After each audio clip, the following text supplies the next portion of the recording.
Abay bang kipong Wa makisam Lawin sa mga kolkomi Pasian hong piak Chupa bonde hong piak Jay sang na lelong Dampi na hong piak Bonde ka etim lo boy no Sen mang siami Kum sot qua bang hing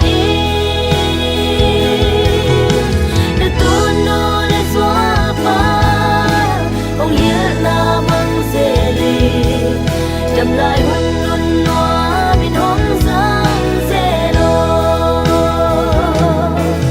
Tung tục đây là vấn đề